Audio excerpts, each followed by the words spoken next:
선생님 만나게 돼서 반갑습니다. 네. 요즘 저 매스컴에서 4차 산업혁명 얘기를 자주 듣고 있습니다. 4차 산업혁명이 되면 인공지능과 기계가 사람을 대신한다고 합니다. 오늘 인터넷 신문에서도 인공지능과 기계로 대신하여 시티은행은 또 은행원을 감축한다고 하고 노사 간의 갈등이 예상된다고 합니다. 그래서 선생님께 질문 드립니다. 앞으로 닥쳐올 이런 시대에 우리는 어떻게 대처를 하고 어떻게 준비를 해야 하는지 선생님께 질문 드립니다.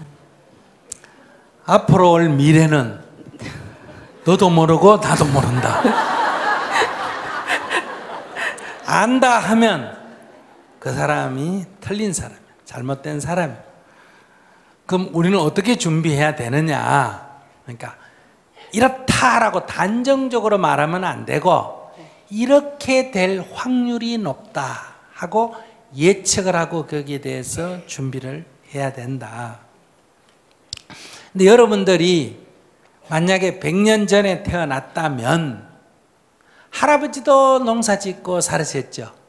아버지도 농사 짓고 살으셨고 나도 농사 짓고 살 거고 내 자식도 농사 짓고 살 거고 그러니까 이게 환하게 옛날 지금 미래가 환하게 다 보인다 이 말이에요. 그런데 농업사회에서 산업사회로 바뀔 때는 어떠냐. 자, 아버지는 40살 먹은 아버지는 농사를 20년 지었어. 20살 먹은 아들은 농사 1, 2년밖에 안 지어봐서. 그런데 울산에 현대 자동차나 조선소에 용접공으로 둘이가 취직을 했어. 농사 지을 때는 아들보다 아버지는 월등하게 농사의 전문가죠. 재능이 뛰어납니다. 일을 해도 능률이 2배를 올라요. 근데 둘이가 다시 울산 현대조선소 가서 용접을 한다 그러면 20살 먹은 아들이 잘할까 40살 먹은 아버지가 잘할까? 40살 먹은 아버지가.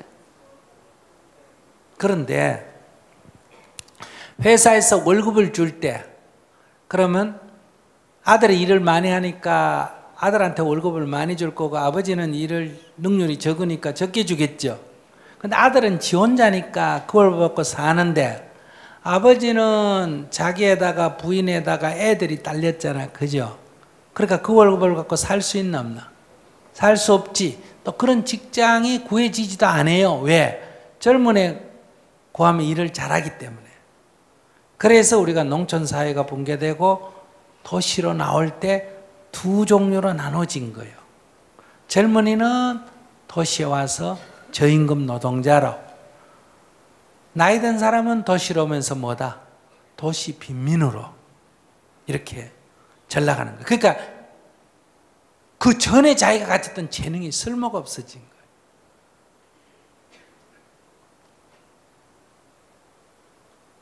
그러니까 조선시대에 말에 양반집 아들은 출세의 길이 딱 한 가지입니다. 과거 시험 걸리는 거 아니에요. 그죠?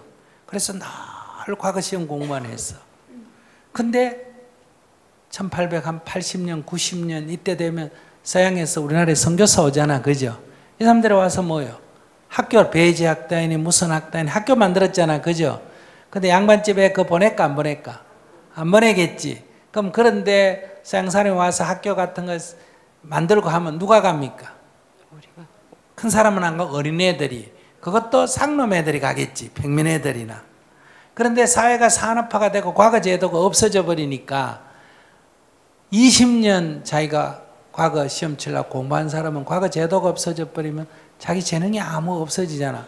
그런데 거기 가서 저 상민들이 저 천민들이 했는데 그 사람들이 거기 가서 뭘 공부를 배워도 기술을 하나 배우면 그거는 변화된 사회에 써먹을 수가 있어요, 없어요? 써먹을 수가 있죠. 그렇게 세상이 이렇게 바뀌는 거예요. 근데 이미 우리는 이걸 경험을 한 거예요. 그래서 인간이 원시사회, 자연 속에서 나무 열매 따먹고 토끼 잡아먹고 이렇게 살던 이걸 수렵채취라 그래요. 이렇게 살다가 인간에게서 처음으로 혁명이 일어났어. 그게 뭐냐? 농업혁명이. 열매를 따먹는 것만 아니라 그걸 심어가지고 먹는다 이 말이에요. 따로 온 천지로 돌아다니는 게 아니고 그거를 땅에다가 심어서 이렇게 집중적으로 생산을 했다. 짐승을 온 산천을 다니면서 잡는 게 아니라 그걸 잡아가 집에서 낳아놓고 새끼를 낳도록 키우니까 그러니까 이제 뭐가 생겼다? 농업이 생기고 뭐가 생겼다? 목축이 생겼어. 이게 혁명이에요. 이러면서 인구가 급격하게 늘어나기 시작했다. 이래. 그것이 오랫동안 몇천 년 진행이 되다가 지금부터 500년 전에 과학기술 혁명이 일어난 거예요. 과학기술 혁명. 과학기술 혁명으로 뭐가 생겨났다? 온갖 이제 우주가 어떻게 돈다, 뭐 원리를 알고 이렇게 해서 이제 기계가 어때요? 아주 이제 그 과학과 기술에 의해서 기계가 나오게 되면서 이제 세상이 변하기 시작. 여기에 누가 앞섰다? 유럽이 앞섰기 때문에 지금까지 유럽이 선두를 가는 거예요. 유럽이 우리보다 앞선 거는 400~500년밖에 안 됩니다. 아시겠어요? 특히 이렇게 완전히 앞선 건 200년밖에 안 돼요. 그 과학기술 혁명 중에 200년 전에, 지금부터 200년밖에 안 됐어요. 제1차 산업혁명이 생겨난 거예요. 제1차 산업혁명을 뭐라 그러냐?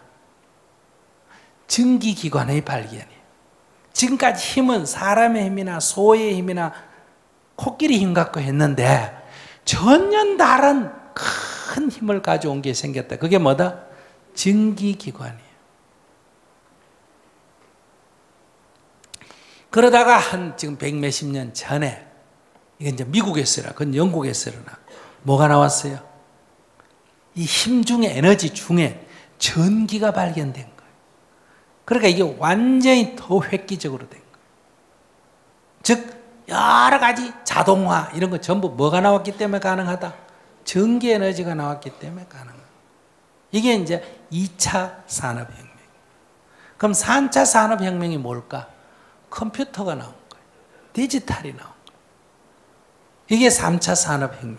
여러분들 지금 스마트폰 가지고 있고 이런 거 전부 다 3차 산업혁명에 속하겠죠. 완전히 세상이 지금 바뀌어졌잖아요. 앞으로 학교 가서 그거 제가 어릴 때는 샘번환, 주산항 이런 거 뽑았는데 암산왕 이런 거 뽑았는데 지금 필요 없잖아. 그죠? 콕콕콕콕콕 눌리기만 하면 되잖아. 그런 것처럼 지금 학교, 초등학교, 중고등학교, 대학교 16년 동안에 계속 지식을 배우잖아. 근데 그거 앞으로 필요 없어요. 뭐 하면 된다? 네이버 검색만 하면 되는 거야. 구글 검색만 하면 되는 거야. 그 지금 필요 없는 공부를 16년 하는 거예요. 마치 옛날에 우리 100년 전에 서당에 가서 과거 시험 공부하듯이. 근데 이게 이제 필요 없어져 버려요. 근데 지금 여러분들은 자녀들한테 지금 그거 시키고 있는 거예요. 지금 다른 거를 지금 해야 되는데, 이 다골 세대는 다른 세계인데, 지금 이 근대 사회로 전환하는데 계속 농사만 지어라 그러든지, 안 그러면 과거를 대비한 공부만 하라는 거가 지금 학교 공부가 거의 비슷한 수준이에요. 곧 이거는 이제 효용성이 별로 없어져요. 그래서 지금 이제 4차 산업혁명이란 건 뭐냐? 이거와 또 차원이 다릅니다. 이 무슨 디지털 이거하고 차원이 또 다른 거예요. 컴퓨터 이거와는. 이제 거기에 대표적인 게 인공지능, 사물 인터넷, 그 다음에 이제 블록체인, 뭐 이런 것들이 완전히 이제 다른 사회로 또 나아갑니다. 그래서 인간의 종류도 지금까지 인간이라는 이 종, 유기물이잖아. 그죠? 이 유기물인 이 종이, 이건 자연 속에서 그 환경에 맞게 진화한 거, 여기까지. 근데 앞으로는 다른 인간이 나올 수가 있어요. 그게 뭐냐? 첫째, 유전자 조작이에요. 우리가 우리 유전자를 조작할 수 있어요. 그래서 지금 이 자연 속에서 진화한 이 인간과는 다른 인간이 지금 만들어질 수가 있어요. 이게 일단은 유기물인데, 이게 생명인데 거기에 인간이 프로그램을 조작해가 다른 차원으로 가는 인간이 나올 수가 있고, 두 번째는 유기물과 무기물이 결합한 인간이 나올 수 있어요. 이게 뭐냐면 소위 사이보그예요. 그러니까 팔이 하나 떨어지거나 눈이 안 보이거나 하면 그냥 인공팔을 모양을 해놓는 게 아니고, 이게 신경조직하고 연결이 돼가 생각을 하면 이 팔이 다 움직이는 거예요. 눈도 다 보이고. 그런데 이게 지금 팔보다 훨씬 더 힘도 세고 이 눈이 현재 눈보다도 훨씬 더 잘 보이는 거예요. 그러니까 우리 몸 중에, 저 사람 몸 중에 유기물이 절반 있고 무기물이 절반 있는 거예요. 그런 인간이 앞으로 나올 수가 있어요. 조금은 이제 또 다른 또 제3의 인간은 뭐냐? 로봇이요. 인공지능이 탑재된 로봇이요. 이건 완전 무기물이에요. 유기물이 아니에요. 그런데 이게 말도 다 하고 계산도 하고 알아듣고 다 하는 거예요.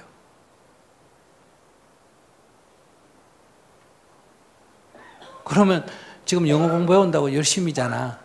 그런데 영어 공부할 필요 없어요. 앞으로 이 통역기, 자동 통역기에 딱 차고 있으면 내가 안녕하세요 그러면 이 자동 통역기에서 아주 아름다운 목소리로 내 목소리보다 더 좋게 굿모닝 이렇게 탁 나오는 거예요. 아시겠어요? 옆에 통역이 필요가 없고 상대가 뭐라 그러면 또 다 나오는 거예요. 이거는 영어만 되는 게 아니라 뭐다?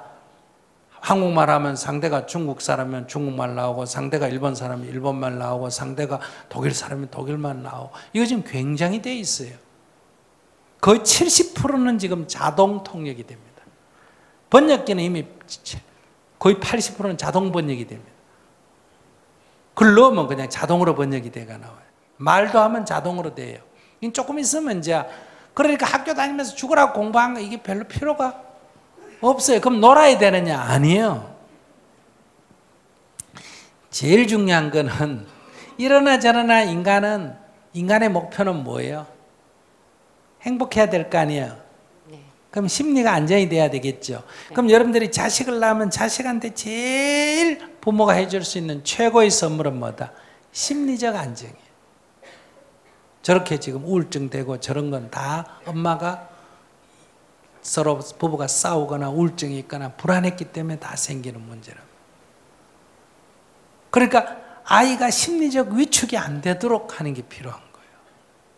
왜냐하면 아이가 행복할 수 있도록, 이게 부모가 자식한테 물려준 최고의 선물이에요.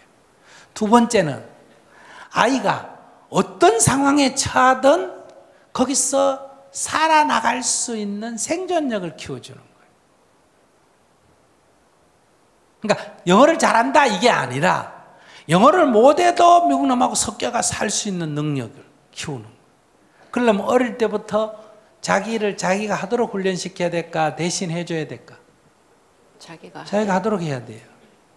그런데 여러분들은 라면만 끓일래도 야야 님 공부해라 내가 끓여줄게. 아무것도 할 줄 아는 게 없어요. 그럼 이거는 사회가 바뀌면 아무것도 못해요. 그러니까 구체적으로 뭘 해야 되느냐가 아니라 이 두 개는 확실히 어떤 세상이 되든 필요한 거예요. 어떤 세상이 되든. 그런 자생력을 키워놓으면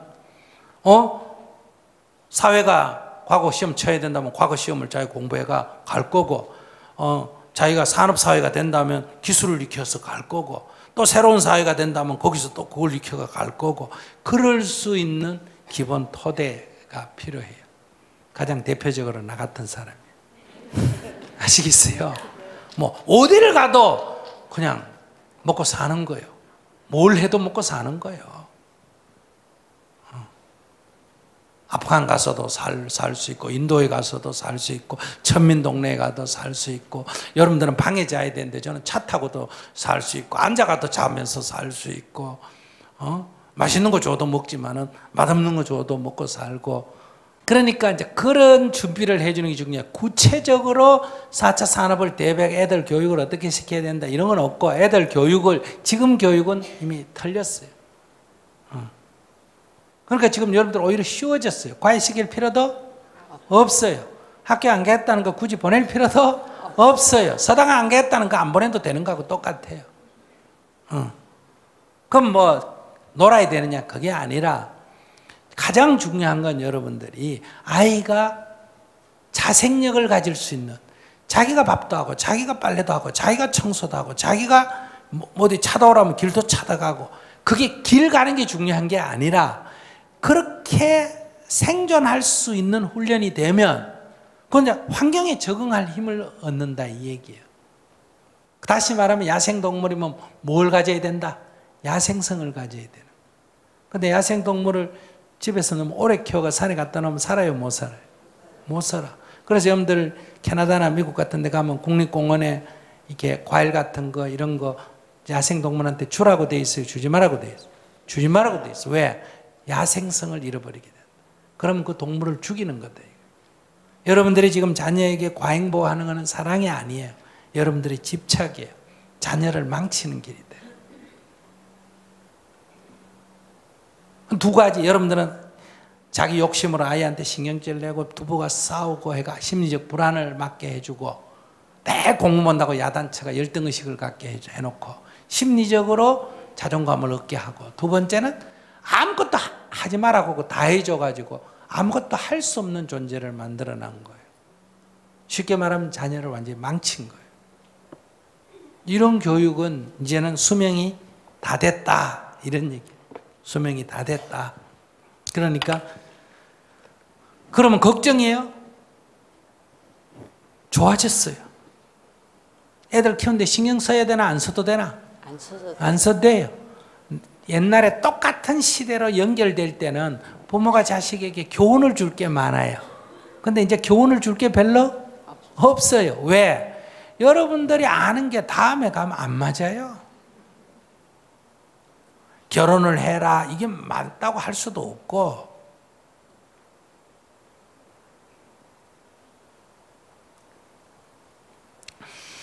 그러면 이제 혼란스럽냐? 그렇지 않습니다. 세상은 널리 이렇게 변해왔어요. 지금 인류가 끊임없이 변해왔어요. 그 전 세대가 볼 때는 이렇게 변하면 지구가 종말이라고 했는데 종말 안 되고 계속 왔어요. 계속 변해갈 거예요.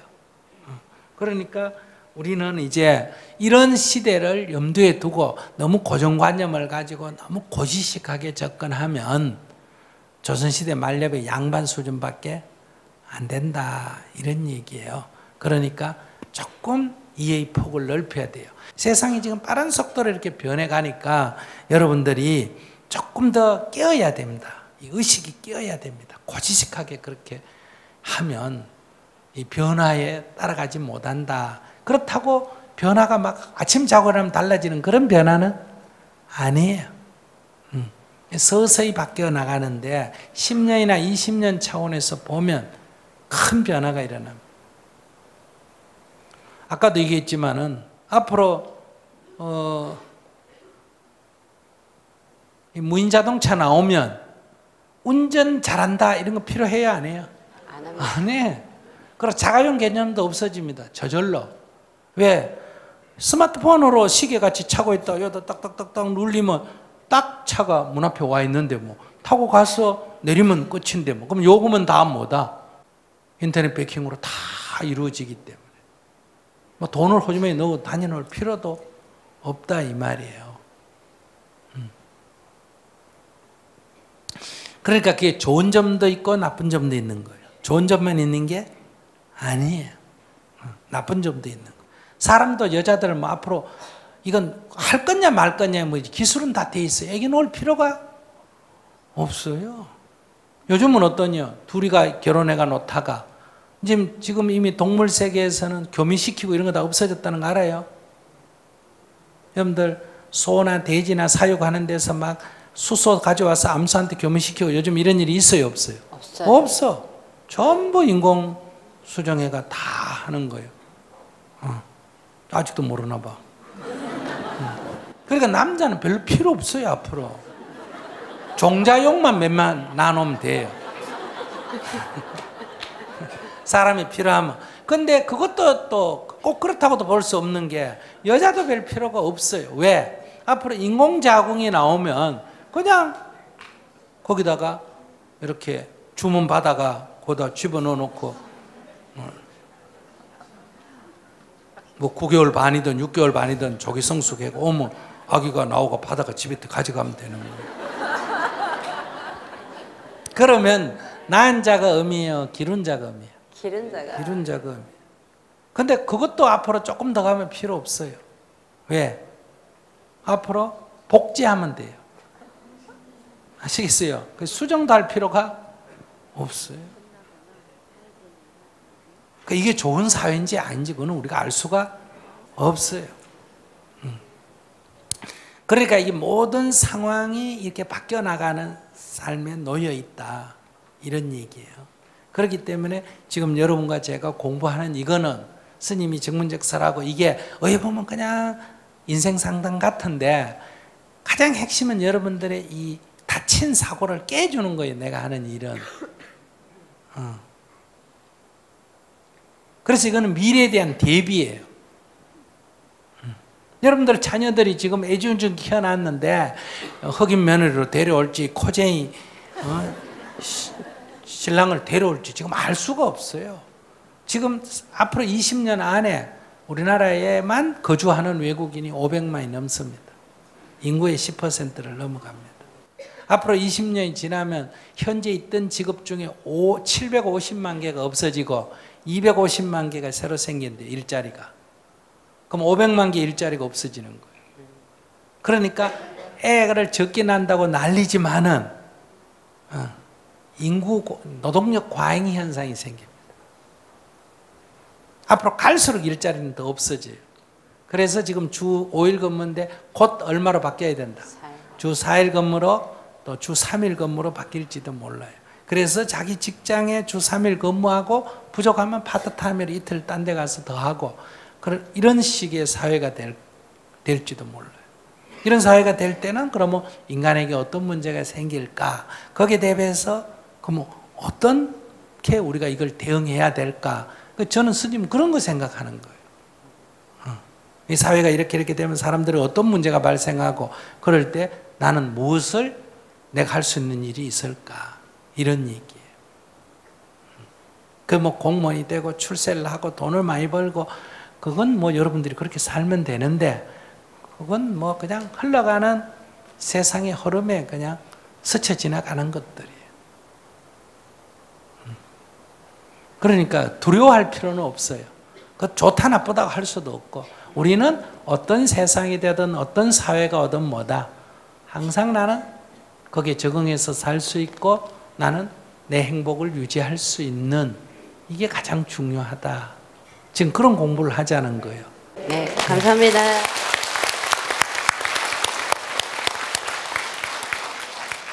시간이 흐르면 뭐 남편이 바람을 피웠네 안 피웠네 뭐 애를 낳네 못 낳네 옛날에 여자가 애 낳나 못 낳나가 엄청난 큰일이었잖아요. 그죠? 그것도 또 아들 낳나 못 낳나가 뭐 완전히 죄인이었잖아. 근데 요즘 아들 못 낳는다고 여자가 뭐 평생 죄 짓고 죄 지은 척하고 살 필요가 없잖아. 그죠? 애 못 낳아도 상관이 있어요 없어요? 없어요. 그런 것처럼 어떻게 바뀔지 몰라요. 그런 새로운 시대인데 무슨 남편이 바람을 피웠네 안 피웠네 뭐 청소를 해주네 안 해주네. 그러니까 내가 딱 인생과에 있어가 나 말고 같이 살자고 약속했는데 나 말고 딴 여자가 좋다 하는 남자하고 내가 굳이 살 필요 없다. 그럼 욕할 필요도 없어요. 그래 안녕히 계세요 이러고 그냥 빠이빠이 이렇게 하면 되는 거예요. 뭐 억울하고 울고 불고 그럴 필요도 없고. 그리고 또 이제 가만 보니까 이게 돈도 있고 이래가지고 이게 좀 흠집이 생겼지만은 그래도 울게 먹을 게 좀 있겠다 하면 그냥 좀 더 빨아먹고 버리면 돼요. 누가 주인이다? 내가 주인이다 이거예요. 선택을 내가 하고 책임도 내가 진다 이런 관점을 가져야 돼요.